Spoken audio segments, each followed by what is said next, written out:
même si on ne résoudra peut-être pas tous les problèmes du monde, je pense qu'il faut qu'on prenne de notre part, et c'est la fameuse théorie du colibri. Je pense qu'on a quand même beaucoup à faire sur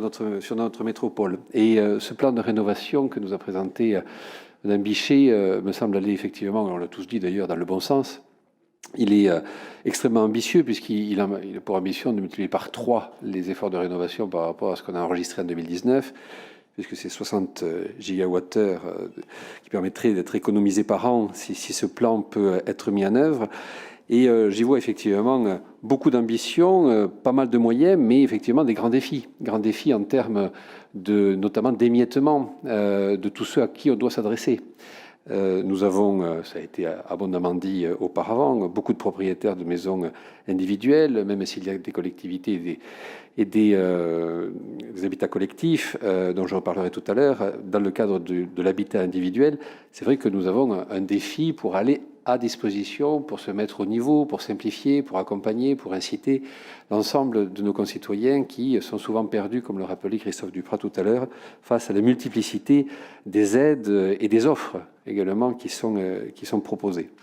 Dans les aides, d'ailleurs, je veux signaler que avec les aides de la collectivité métropolitaine, il y a aussi des aides de certaines municipalités en matière notamment d'exonération fiscale pour aider aux côtés des aides de l'État, aux côtés des aides de la région, etc. Donc on voit bien qu'il y a une ambition partagée absolument commune, mais il y a là un maquis qui est parfois un peu impénétrable et parfois décourageant pour beaucoup, notamment des personnes parfois les plus âgées, celles qui habitent dans les habitats les plus anciens, donc les moins performants énergétiquement, et qui se trouvent de ce fait être les plus précaires, à la fois pour l'accès à l'information, pour la manière dont on doit se débrouiller, mais également en termes financiers, et c'est là que le plan va aussi dans ce sens-là. Il ne faut pas, bien sûr, pas renoncer parce que c'est compliqué, au contraire, il faut accélérer,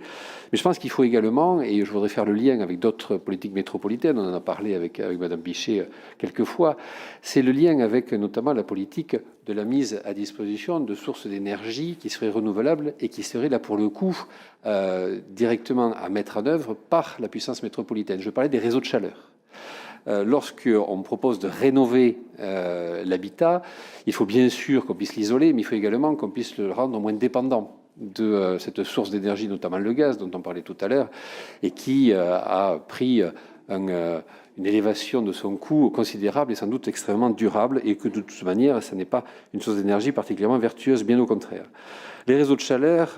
si ils sont mis en œuvre rapidement, permettront non pas de toucher les particuliers, en tout cas pas les habitats individuels, mais les habitats collectifs. Et on a là aussi des sources. Mme Bichet le rappelait tout à l'heure, un tiers des logements se situe sur 3 communes. Pour celle que je connais le mieux, évidemment, Pessac, il y a un réseau de chaleur qui est en projet et dont l'extension, je l'appelle vraiment de mes voeux, pour qu'elle permette aussi de se connecter avec cette ambition de la rénovation énergétique, puisque tout à l'heure je rappelais le chiffre de cette ambition de 60 gigawattheures économisés par la rénovation par an, économisés par la rénovation, sur le seul réseau de chaleur Métropole Sud, qui concerne une part de Bordeaux, une part de Gradignan, une part de Talence, et j'espère une part plus importante encore, de Pessac. Ce sont plus de 100 gigawattheures qui seraient produits et de manière durable. Tout à l'heure, M. Morisset parlait de trous qu'on avait bouchés. Je ne sais pas où on les a bouchés, mais en tout cas, à Pessac, on envisage d'en ouvrir de nouveau et